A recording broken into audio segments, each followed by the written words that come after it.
இறை வேதத்தில் இத்தகைய வீணான சொற்கள் இருப்பதாக கூறுவதை விட்டும் அல்லாஹ் நம்மை பாதுகாப்பானாக. வீணான சொல்ல குர்ஆன்ல இருக்காதான். இறைவன் அதான் நம்மளும் நம்புறோம், ஆனா இருக்கான்னு சொல்லிவிட்டு அர்த்தமாக்க போறாங்க, அப்படி மாட்ட போறாங்கிறத பங்கீகரிச்சிருக்கிறாங்க.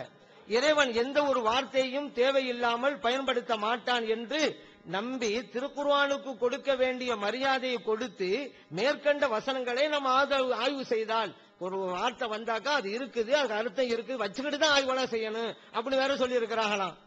அதே போல தேவையில்லாத ஒரு எழுத்து கூட அதில் இடம்பெறாது என்பதிலும் ஒவ்வொரு முஸ்லிமுக்கும் அழுத்தமான நம்பிக்கை உண்டு. இந்த நம்பிக்கையை மனதில் இருத்தி இந்த வசனத்தை ஆராய்வோம் என்றும் எழுதியிருக்கிறாங்களாம். இப்படிலாம் எழுதியிருக்கிறாங்களே, அப்ப அந்த மாதிரி இப்ப நம்ம கேட்ட கேள்விக்கு பதில் சொல்லணும். லா உக்ஸிமு பிஹாதல் பலதுன்னு வருதுல, இப்ப சத்தியம் செய்வேன் என்றால் லாங்கிற வார்த்தை ஏன் இருந்துச்சு, அதுக்கு விளக்கம் சொல்லணும். ஏன்னா தேவையில்லாத அல்லாஹ் சொல்லமானா அவங்களே எழுதி விட்டாங்க, அந்த வரைக்கும் நம்ம சந்தோஷமா பாச்சு. ஏன்னா அவங்க எழுத்த வச்சே நம்ம கேள்வி கேட்கறதுக்கு வசதி ஆகி போச்சு. அடுத்து ஃபஸ்ஸல் அஹ்ல திக்ர் இன் குன்தும் லா தஅலமூன் கேட்டாங்க. ஸல்லல்லாஹு அலைஹி வஸல்லம் அவர்களுடைய காலத்திலே ஸல்லல்லாஹு அலைஹி போய் கேட்டாங்க, அப்படி இது பொருந்தலாண்டு ஸல்லல்லாஹு அலைஹி வஸல்லம் காலத்திலும் பொருந்தத்தான் செய்தது. ஏன் முஆத் இப்னு ஜபர் ரலியல்லாஹு அன்ஹு அவங்களை யமனுக்கு அனுப்பி வைக்கும் பொழுது மக்கள் உங்களை கேட்டா எப்படி நீங்க தீர்ப்பு அளிப்பீன்னு கேட்டாங்கல்ல. அப்ப வேதத்தை கொண்டு ஹதீஸை கொண்டு ஆய்வு கொண்டு சொல்றாங்கல்ல. அப்ப அங்க இருக்கக்கூடிய மக்கள் தங்களுடைய மார்க்க பிரச்சனைக்கு யாரு அணுகுனாங்க? யமன்ல இருந்து ஒவ்வொருவரும் மதீனாக்கு வந்துட்டு போனாங்க. அவங்களுக்கு பிரச்சனை ஏற்பட்டா முஆத் இப்னு ஜபர் அவங்ககிட்ட தான் போனாங்க. அதே போல ஸல்லல்லாஹு அலைஹி வஸல்லம் காலத்துல ஒரு யுத்த குழு போவோம் அல்லது பயண குழு போவோம், அவங்களுக்குள்ள ஒரு ஏதாவது பிரச்சனைனா அவங்கள ஒரு ஆட்டம் தான் கேட்டுக்கிட்டாங்க. ஸல்லல்லாஹு அலைஹி வஸல்லம் இருக்கிற இடத்துல அவங்க தான். அவங்கள விட வேற இமாம் யாரு? நான் கேட்கிறேன். உங்களுக்கு தெரியாதவர்களிடம் உங்களுக்கு தெரியலன்னு சொன்னாக்கா தெரிஞ்சவர்கிட்ட கேட்டு தெரிஞ்சு நல்லா சொல்லிட்டான்ல. இது நல்லா பொருந்தது யாருக்கு? ஸல்லல்லாஹு தானே பொருந்து, அவங்களோட வேற யாரு இருக்கிறது? அதனால அவங்க இருக்கிற இடத்த அவங்ககிட்ட போய் கேட்பாங்க. மத்த இடங்கள்ல அவங்க இல்லைன்னு சொன்னா யாருக்கு தெரியும், அவங்ககிட்ட போய் கேட்பாங்க. ஸல்லல்லாஹு அலைஹி காலத்துல நிகழ்ந்துதான் இருக்கிறதுங்கிற புரியணும். அதே போல கஸாலி இமாம் முன்னுக்கு பின் மொன்னா சொன்னாங்க. ஏன்னா கரெக்டா தான் சொன்னாங்க. கரெக்டா சொன்னாங்கிறத அவங்க வாயினால எடுத்து காமிச்சிட்டாங்க. ஒரு விஷயம் உண்டாயிருச்சு, அப்ப ஏன் உண்டாக்க வைக்கணும்? சரிதானே? இமாம் கஸாலி இமாம் கேட்ட கேள்வியை கரெக்ட் தான் அவங்க சொல்லி இருக்கிறாங்க. ஒரு பொருளே இல்ல, இல்லாத பொருளை பார்த்து நீ உண்டாகுன்னு எப்படி பேச முடியும்? அது சரிதானே? ஒரு பொருளே இல்லங்க, நான் பேசிட்டு இருக்கிறேன், அது சரியாகுமா? நான் கேட்கிறேன். அதுக்கு அவங்க என்ன விளக்கம் தர்றாங்கன்னு பாக்கணும். இப்ப இந்த கேள்வியை வச்சு பார்த்தா அல்லாஹு தஆலா பொருத்தமில்லா சொல்லிட்டான், அல்லாவே கேள்வி செய்வது ஆகாதா? ஏங்க நாமே ஒரு ஆளே இல்ல, ஒரு ஆட்டை பார்த்து பேசிக்கிட்டே இருந்தோம், அப்ப நமக்கு மட்டும் அது கேள்வி ஆகுதா இல்லையா? இந்த மாதிரி கேள்வி அல்லாஹ் செய்வான். அப்ப என்ன விளக்கம் சொல்றாங்கன்னு பாக்கணும். நாமே ஒரு பொருளே இல்லாம சோமா இருக்கிறியா நல்லா இருக்கிறான்னு ஒரு பொருளும் இல்ல, நான் கேட்டுக்கிட்டு இருக்கிறேன், அது சரின்னு சொல்லுவோமா? நமக்கே சரியில்லைன்னு சொன்னா அல்லாஹ் இல்லாத பொருளை பார்த்து பேசாங்கிற அல்லாஹ் மட்டும் சரியாகுமா? அப்ப ஏன் என்ன கருத்துல சொன்னாங்கன்னு பாருங்க. அது ஒட்டுமொத்தமா இப்படி கேள்வி வச்சார்கள், அதுவும் முடிச்சிட கூடாது. இதன் மூலம் என்ன சொல்ல வர்றாங்க அப்படின்னு பாக்கணும். கேள்வி சரிதானே, இல்லாத பொருளை பார்த்து உண்டாகு அப்படிங்கிற யாரை பார்த்து பேசுறது? ஏற்கனவே இருந்துட்டா அதை பார்த்து நீ உண்டான்னு சொல்ல அர்த்தம் இல்லையே. கேள்வி ரைட்டு தான், அந்த கேள்வி வைத்து என்ன விடை சொல்லுகிறார்கள் அதை பார்க்கணுமே தவிர இந்த கேள்வியில ஒண்ணும் குறை கிடையாது. நாமே இல்லா பார்த்து பேசினா குறையாதானே சொல்றோம்.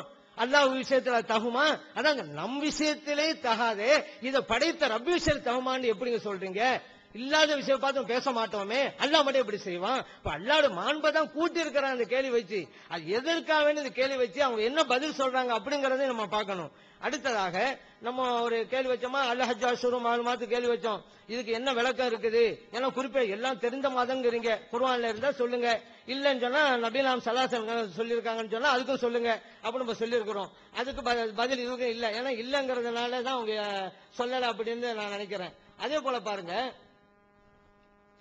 நபிகள் நாயகம் ஸல்லல்லாஹு அலைஹி வஸல்லம் அவர்கள் ஒவ்வொரு வசனத்தையும் நமக்கு சொல்லி தந்திருக்கிறாங்க, சில இடங்களை விளக்கம் தந்திருக்கிறாங்க. அந்த விளக்கத்தின் அடிப்படையில் சஹாபா பெருமக்கள் நமக்கு விளக்கம் தந்திருக்கிறாங்க, அது என்னன்னு பார்க்கணும். அதே போல இன்னொரு வசனத்துல அல்லாஹ் சொல்லி தர்றான், வஅலமு அன்னமா கனிம்தும் மின் ஷைஇன் ஃபஅன்ன லில்லாஹி ஹும்ஸஹு வலிர் ரசூல். அல்லாஹ் சொல்றான், உங்களுக்கு கனிமத்து பொருள் உங்களுக்கு கிடைச்சிட்டா அதை அஞ்சல ஒரு பகுதி அதை எடுத்து நீங்க அல்லாஹ்வுக்கு கொடுங்க, அல்லாஹ்வோட ரசூலுக்கு கொடுங்க, வலிதுல் குர்பா உறவினர்களுக்கு கொடுங்க, வலியத்தாமா ஏழைகளுக்கு அனாதைகளுக்கு கொடுங்க, வல் மசாக்கின் ஏழை கொடுங்கிறான். இதுல அல்லாஹ்விற்கு கொடுங்கள் அப்படிங்கறத எப்படி அவங்க புரியுறாங்கன்னு சொல்லி காட்டணும். குலு அல்லாஹு அஹதுன்னு அல்லாஹ் சொல்லி தர்றான், அல்லாஹு தஆலா ஒருவன். இன்னொரு இடத்துல வஹுவல் வாஹிதுல் கஹார் அப்படிங்கிறான், அல்லாஹு தஆலா ஒருவன். ஒரு இடத்துல அஹதுன்னு இருக்கிறான், இன்னொரு இடத்துல வாஹிதுங்கிறான். அஹதுக்கும் வாஹிதுக்கும் என்ன வித்தியாசம்? ஏன் அல்லாஹ் தஆலா அஹதுன்னா ஏன் வாஹித் என்ன, ரெண்டுக்கும் ஒரே அர்த்தமா வித்தியாசம் இருக்குதா அப்படிங்கறதையும் அவங்க சொல்லித்தரணும். ஏன்னா அல்லாஹ் தஆலா ஒரு சொல்லை பிரயோகித்தால் அர்த்தத்தோடு தான் பிரயோகிப்பான். அன்பிற்குரிய சகோதரர்களே, லைலத்துல் கத்ருக்கு அபூ ஹனீஃபா இமாம் விளக்கம்னு சொன்னது அது விளக்கம் இல்ல, குழப்பம், குர்ஆனுக்கு மாற்றம்னு நிரூபிச்சிட்டோம். இப்னு அரபி என்பவர் லைலத்துல் கத்ருக்கு கொடுத்த விளக்கம் குர்ஆனுக்கு எதிரான யுத்தம்னு சொல்லி நிரூபித்து விட்டோம். விளக்கம் குழப்பமா இருக்குங்கிறது. அடுத்து கஸாலி, மூணாவது கஸாலி விளக்கத்தை நம்ம சொன்னோம். கஸாலி என்ன சொல்றாரு, அவரு சரிதாங்கிறாரு. கஸாலி சொன்ன சரிதான்றது அவங்களும் சொல்லிவிட்டாங்க. இதெல்லாம் ஏன் அப்படி சொல்றாங்கன்னு கேட்டா, அல்லாண்டா என்னன்னு தெரியல. லைஸ கமிஸ்லிஹி ஷைஉன், அல்லாஹ் போல எதுவுமே இல்லை. அப்ப இறைவன் இல்லாத அவன்கிட்ட இருக்கும், இல்லாத கூட அவனுடைய கற்பனையில அவனுடைய நாலேஜ்ல இருக்கும். நமக்கு ஒரு இல்லாத பார்த்து வான்னு சொன்னா என்ன கிறுக்குன்றுவாங்க, இல்லாத ஒரு பொருளை பார்த்து நம்ம பேசணும் லூசுன்றுவாங்க. அல்லாவுக்கு இது யாருடைய மேற்றுன்னு விளங்காதனால மனித நிலையில் அல்லாவை இறக்கி வச்சுட்டு அவர் பேசி இருக்கிறாரு. அது சரிங்கிறாரு இவர். உதாரணம் கூட எப்படி காட்டுறாரு, நம்ம இப்படி சொன்னா ஒத்துக்குருவாங்களா? இல்லாத பார்த்து பேச முடியுமா? இருக்கிறத பார்த்து உண்டாவன்னு சொல்ல முடியுமா? என்னங்க கரெக்ட் தானங்க? உங்களுக்கும் எனக்கும் கரெக்ட், ரப்புக்கு கரெக்டா? படைச்ச இறைவனுக்கு அது கரெக்டா? இறைவன் இல்லாதது நமக்கு தான் இல்லாது. அவனை பொறுத்த வரைக்கும் இப்ப நம்ம இன்னைக்கு இருக்கிறோம், நம்ம பிறக்கிறதுக்கு முன்னாடி நம்மளுடைய ப்ரோக்ராம் அவன்கிட்ட இருக்குது. எல்லாமே நம்மளை பத்தி என்ன செய்வான், அவன் இல்லாத நேரத்தை பேச முடியும் அவனால. அந்த மாதிரி அதனால ஆதம் அலைஹிஸ்ஸலாம் படைச்சோம் நம்ம எல்லாம் எடுத்து வச்சிருந்தா அவங்க ரப்பு இல்லையான்னு கேட்டான். அப்ப நம்ம இல்லாத கூட என்ன செய்வான், அவன் நோக்கி பேசுவான் என்பதையும் கற்பனையில் அவன் இதை அரதுனாகும். இன்னும் சொல்ல போனா இதை அரதுனாகும். ஒரு பொருளை நாம் நாடிவிட்டால் அந்நகுலகு, அதுக்கு நம்ம சொல்லுவோம்.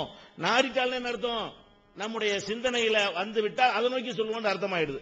அதனால இப்ப நம்ம என்ன சொல்றோம், கஸாலி சொன்னது தப்புதான், அதை நியாயப்படுத்துற இவர் சொன்னது தப்புதான், தெளிவாகி விட்டது. குர்ஆனை இவர்கள் குழப்புகிறார்கள், குர்ஆனுக்கு எதிராக பேசுகிறார்கள். குர்ஆனை பத்தி எந்த மரியாதையும் இவர்களுக்கு இல்லை, அல்லாஹ்வை பத்தியும் மரியாதை இல்ல. அல்லாஹ் எந்த ரேஞ்சில் வச்சுட்டாங்க, மனிதர் ரேஞ்சில் வைத்துக் கொண்டு பேசிக் கொண்டிருக்கிறார்கள். அப்ப அதுவும் நிரூபணமாகிவிட்டது.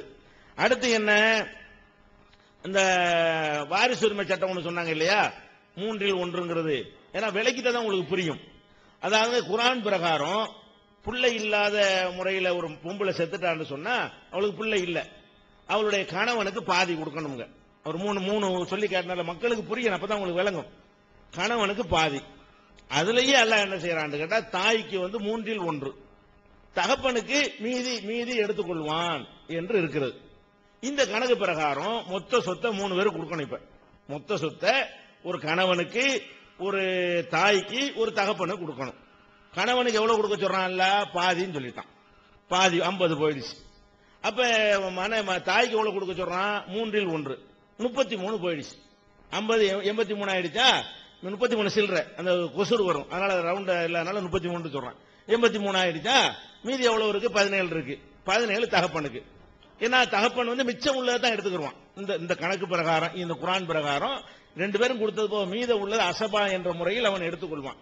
இவங்க என்ன செய்யறாங்க, இதுல விளக்கத்தை நுழைக்கிறாங்க. எப்படி, அது எப்படி தாய்க்கு 33, தகப்பனுக்கு 17, அது என்ன அநியாயமா இருக்க, நம்ம எப்படியா தகப்பனுக்கு கூட கொடுக்கணுமே சொல்லி மனோ இச்சைப்படி அவங்க என்ன செய்யறாங்க, எப்படி வர்றாங்கன்னா, கணவனுக்கு பாதி கொடுக்க சொல்றாங்கல்ல, அந்த பாதியை கொடுத்துட்டு மிச்சத்தில் 3-1, மிச்சத்தில் 3-1 எங்க அதுல வழங்க முடிகிறது, அந்த வசனம் அதுக்கு இடம் தருதா? நான் கேட்கிறேன், மிச்சத்தில் பாதினா ஒத்துக்கிறீங்களா? பாதினா பாதிதான், கணக்கை பொறுத்த வரைக்கும் பாதி என்று சொன்னால் பாதிதான். 3-1னா 3-1 தான். அல்லாஹ் தாய்க்கு 3-1 கொடுக்க சொல்லிட்டான்னு சொன்னா சரி, அல்லாஹ்வுடைய சட்டத்தில் ஒரு ஹிக்மத் இருக்கு, நமக்கு புரியல, அவனுடைய கணக்கு 3-1 போது அதோட நம்ம குறைச்சிடக்கூடாது என்றுதான் நம்ம முடிவெடுக்கிறது தான் கரெக்டான நிலைமை. இவங்க என்ன செய்யறாங்க, கணவனுக்கு பாதியை கொடுத்து விடுங்க, மீதி 50 இருக்குல்ல, அதுல இருந்து 3-1 கொடுங்க, அப்பனுக்கு கூட போயிடும். இப்ப 50ல 3-1 கொடுத்தா இங்கிட்டு 17, அங்கிட்டு 33 ஆயிக்கிறோம். அதை மொத்தத்தில் கொடுத்தீங்கன்னா இங்கிட்டு 33, அங்கிட்டு 17 போயிடும். அப்ப 33-17 அந்த கணக்கு வர்றதுக்காக வேண்டி இப்படி குழப்பிட்டாங்க. நான் என்ன கேட்கிறேன், இதான் யுத்தம்ங்கிறது, இது கண்டிப்பா யுத்தம். அல்லாஹ் மிச்சத்தில் 3-1 சொல்லி இருக்கிறானா? 3-1 தான் சொல்லி இருக்கிறான். 3-1 கணவனுக்கு 3 பாதின்னு சொன்னா மொத்தத்தில் பாதின்னு அர்த்தம். 3-1 மொத்தத்தில் 3-1 அர்த்தம். 6-1 மொத்தத்தில் 6-1 அர்த்தம். அப்ப ஒரு ஆள் கொடுத்தது போக சொன்னா அதை சொல்லணும், அந்த வார்த்தையை சொன்னா தான் என்ன செய்யும் அந்த அர்த்தம் வரும். அல்லாவும் சொல்லவில்லை, ரசூலும் சொல்லல என்று சொன்னா அதை சொல்ற அதிகாரத்தை உங்களுக்கு யார் கொடுத்தது? அதான் கேள்வி. அந்த அதிகாரத்தை எங்க இருந்து நீங்க எடுத்தீங்க? திருப்பி திருப்பி கேட்பீங்கல்ல, அந்த மாதிரி தான் நம்ம கேட்க போறோம். அந்த அதிகாரத்தை உங்களுக்கு தந்தது யார்? மூன்றில் ஒன்று, மிச்சத்தில் மூன்றில் ஒன்று சொல்றதுக்கு அந்த ரைட் எப்படி உங்களுக்கு கிடைத்தது? என்ன சொல்றாங்க? ஆணு பெண்ணு அண்ணன் தம்பி இருந்தா, அண்ணன் தங்கச்சி இருந்தா ஆம்பளைக்கு 2 பொம்பளைக்கு 1 அதுக்கு கொடுங்க. எதுக்கு எப்படி வருதோ அதுக்கு அப்படி கொடுங்க. உங்க வஹாபி இமாம்களை அப்படித்தான் சொல்லி இருக்கிறாங்க. வஹாபி இமாம் யாரும் கிடையாது, யார் இமாமும் கிடையாது எங்களுக்கு. அவங்க சொன்னாலும் நாங்க ஏத்துக்கிற மாட்டோமே. எங்களுக்கு இமாம் யாரும் கிடையாது, கண்ண மூடிட்டு யாரையும் நம்ப மாட்டோமே. யாரு சொன்னாங்க? வஹாபி இமாம்கள் அப்படித்தான் சொல்லி இருக்கிறாங்க. வஹாபி இமாம் யார் முதல் கிடையாது. அப்படி இருந்தாலும் குர்ஆனுக்கு யுத்தம் செஞ்சா அது வஹாபி இமாமா இருந்தாலும் யுத்தம் தான். அதனால மாற்றுக்கிறது எங்களுக்கு கிடையாது. எங்களுக்கு இந்த இமேஜ் பக்தி, குர்ஆன் ஹதீஸ்க்கு மேல எதன் மீது பக்தி கிடையாது. இப்னு தைமியா சொன்னாருங்களா, அவரும் யுத்தம் செய்தார், உளறி விட்டான்னு சொல்லுவோம். எங்களுக்கு அந்த தைரியம் இருக்கிறது. தூக்கி முட்டு கொடுத்து இப்னு தைமியா வாச்ச அல்லாஹ்விட பெரிய ஆளாச்சு நாங்க முட்டு கொடுக்க மாட்டோம். நீங்க வந்து அல்லாஹ்வுடைய கஸாலிய பெரிய ஆள் நினைக்கலாம். அல்லாஹ் ரசூலுக்கு எதிராக ஃபைட் பண்ணா தூக்கி போட்டுருவோம், யாரா இருந்தாலும் கண்டிப்போம். கஸாலியை கண்டிக்கிற மாதிரி இப்னு தைமியா கண்டிப்போம். எங்களுக்கு அந்த தைரியம் இருக்குறீங்க. எங்க பேசிக் அதுதான், அல்லாஹ் ரசூலும். அதுக்கு எதிராக அதுல போய் கவுண்டர் கொடுக்க யாரு வந்தாலும் அவர்களை நாங்கள் விட்டு கொடுக்க மாட்டோம், அவங்கள தாங்கி பிடிக்க மாட்டோம், தூக்கி நிறுத்த மாட்டோம். இது நீங்கள் விளங்கிக் கொள்ள வேண்டும். அதனால இந்த வசனம் நமக்கு தான் ஆதாரம். இது மூன்றில் ஒன்று அல்லாஹ் சொல்கிறான், தெளிவாக எல்லாருக்கும் விளங்குகிறது. இவங்க இடையில் நுழைந்து கொண்டு மூன்றில் ஒன்று என்ன அர்த்தம் தெரியுமா? மூன்றில் ஒன்று இல்ல 6ல் 1. அதான் நம்ம இப்ப மிச்சத்தில் மூன்றில் 1 6ல் 1 ஆகி போயிடுது. அப்ப 3ல் 1 என்ன அர்த்தம்? 3ல் 1 6ல் 1 தான் விளக்கமா. ஏப்பா அந்த விளக்கம்? அது ஆம்பளை கம்மியா கிடைச்சிட்டு உனக்கு அல்லாஹ்வுல சொல்றான். அல்லாஹ் ஒரு விஷயத்துல சொன்னால் சில பொதுவான கணக்குகளை சொல்லுவோம், ஒருத்தர் கூட குறைய தான் வரும். நமக்கு அல்லாஹ்வுக்கு இதெல்லாம் தெரியுமா தெரியாதா? இப்ப என்ன செஞ்சிருப்பான்? தேவைன்னா சுலுசுங்கிறதுக்கு பதிலா சுலுசு மாபக்கேன்னு சொல்லியிருப்பானே. அவன் மாக்கான ரப்புக்க நசியா, உன் இறைவன் எதையும் மறக்கக்கூடியவன் இல்லை. இப்படி எல்லாம் வரும். ஆம்பளை குறையுமான்னு உங்களுக்கு தெரிஞ்சு அல்லாஹ்வுக்கு தெரியல. இப்ப உங்களுக்கு எனக்கு தெரிஞ்சு அல்லாஹ்வுடைய ரசூலுக்கு தெரியல. இப்ப அவங்க என்ன செஞ்சிருப்பாங்க? ஆமா 3ல் 1 குறையுத, பொம்பளைக்கு கூட குறைக்குத, அதனால நம்ம சுலுசு மாபக்கேன்னு போட்டுருவோம் அப்படின்னு நல்லா போட்டிருக்கணும்ல. அல்ல அல்லாஹ்வுடைய ரசூலாவது இப்படி வருதுன்னு அல்லாஹ்ட்ட வஹி பெற்று சுலுசுன்னா அர்த்தம் என்னன்னா மிச்சத்தில் உள்ளதுல 3ல் 1, மொத்தத்தில் 3ல் உள்ளது இல்ல, கணவனுக்கு கொடுத்தது போக மிச்சமாக இருக்கிறதே அதில் 3ல் 1 நம்ம விளக்கம் கொடுக்கணும். அல்லாஹ்வுடைய ரசூல் கொடுத்தாங்கன்னு சொல்லுங்க, தலையில வச்சு தூக்கிக்கிறோம். அல்லாஹ்வுடைய ரசூல் அதை சொன்னால் ஏத்துக்கொள்வோம், அல்லாஹ் சொன்னால் ஏத்துக்குருவோம். அல்லாஹ் சொன்னதுக்கு எதிராக யாராவது சொல்லியிருப்பார்களே ஆனால் அது எவரா இருந்தாலும் சரி, அது குர்ஆனுடைய விளக்கம் இல்லை, குழப்புகிறார்கள், மனோ இச்சைக்கு முக்கியத்துவம் கொடுக்கிறார்கள். இதுதான் அதுக்கு அர்த்தம். இதை சொன்ன உடனே அவர் ஒரு பயங்கரமான கேள்வி கேட்கிறார். அப்படியானால் இந்த கணக்குக்கு நீங்கள் பதில் சொல்லுங்க. இந்த கணக்கு, ஒரு ஆள் இறந்துட்டாரு, பெண்ணு இறக்குறாங்க. பெண்ணு இறக்கும் போது கணவர் இருக்கிறாரு, 2 பொம்பளை பிள்ளை இருக்குது, ஒரு தாய் ஒன்னு இருக்குது, தகப்ப ஒன்னு இருக்கிறது. இதுக்கு அல்லாஹ் சொன்னபடி கொடுத்து காட்டுங்க அப்படின்னு ஒரு கேள்வி என்ன செய்யறாரு? கேட்கிறாரு. இதில் கொடுக்க இயலாது. அந்த 3ல் 1 6ல் 1 கொடுக்க இயலாது. இதை ஒரு கேள்வியா கேட்கிறார். இந்த கேள்விக்கு நம்முடைய தமிழாக்கத்துடைய நோட்ஸ்ல எத்தனை நம்பர் மாதிரி அந்த தமிழாக்கத்துடைய நோட்ஸ்ல என்ன இருக்கிறோம், தெளிவா விளக்கி இருக்கிறோம். இது இந்த இடத்துல கொடுக்க இயலாதுதான். இயலாதுங்கிற காரணத்தினால்தான் அல்லாஹ் அழகான முறையில இயலாதுங்கிறதையும் சொல்லி அதுக்கு ஒரு கவுண்டரையும் போட்டு அல்ல அந்த வாசகத்தை பயன்படுத்தி இருக்கிறான். கைர முலாரின் என்று போட்டிருக்கிறான் என்று தெளிவா விளக்கி இருக்கிறோம். 111 நம்பர் குறிப்பு என்னுடைய குர்ஆன் தமிழாக்கத்துல 111வது குறிப்பை அவர் படிச்சு வாசிச்சாருன்னா விளங்கிடுவார், இல்லைன்னா அவரே வாசிச்சு காட்டட்டும். அதுல உங்களுக்கு விளங்குதான்னு பாருங்க. என்னுடைய நேரத்தை இருக்கிறதுக்கு அப்படி சொல்றாரு. வாதம் பண்றவர் அவர் தான் என்ன செய்யணும், எல்லாத்தையும் எடுத்து வைக்க வேண்டும். அடுத்து என்ன, மீதி உள்ள எதுக்குமே ஒரு வாதமா எடுத்து வைக்கல. திருப்பி திருப்பி என்ன செய்யறாரு? வாஹிதுண்டா என்ன அர்த்தம், அகதுண்டா என்ன அர்த்தம். வாதண்டா என்ன தெரியுமா? வாஹிதுண்டா இன்ன அர்த்தம், அகதுண்டா இன்ன அர்த்தம். இதை இமாம்கள் சொல்லி இருக்கிறார்கள். இமாம்கள் இல்லாம நீ சொல்லுன்னு கேட்கணும். இமாம்கள் என்ன சொன்னார்கள், அது இமாம் சொல்லாம அது வேற என்ன விளக்கம் வருதுன்னு எங்கள்கிட்ட கேட்கணும். லாவுக்சிமின் அர்த்தம் தெரியுமா? அபு ஹனீஃபா அந்த மாதிரி சொன்னார்கள், அல்ல இந்த முஃபஸிர் அந்த மாதிரி சொன்னார்கள் விளக்கத்தை சொல்லிவிட்டு அவங்க துணை இல்லாம நீங்க சொல்லுங்க அப்படின்னு என்ன செய்யணும், எங்கள்கிட்ட கேட்கணும். எந்த ஒரு கேள்வி கேட்டாலும் நீங்க என்ன செய்யணும், 2 விஷயம் நிரூபணம் ஆகணும். சும்மா கொஸ்டினா கேட்க கூடாது. நீங்க இமாமுடைய விளக்கம் அவசியம்ங்கிறீல்ல, ஒரு வசனத்தை காட்டி தானே அந்த வாதிடுறீங்க. அந்த வசனத்துல இருந்து இமாம் விளக்கம் அவசியம் நீங்க ஃபர்ஸ்ட் நிரூபிக்க வேண்டும். நிரூபித்து விட்டு இந்த இமாம் விளக்கம் அழகாக தெளிவாக்கி விட்டதுன்னு சொல்லிட்டு நீங்க அந்த இமாம் விளக்கத்தை மைனஸ் பண்ணிட்டு எனக்கு விளக்கி காட்டுங்கன்னு கேட்கணும்.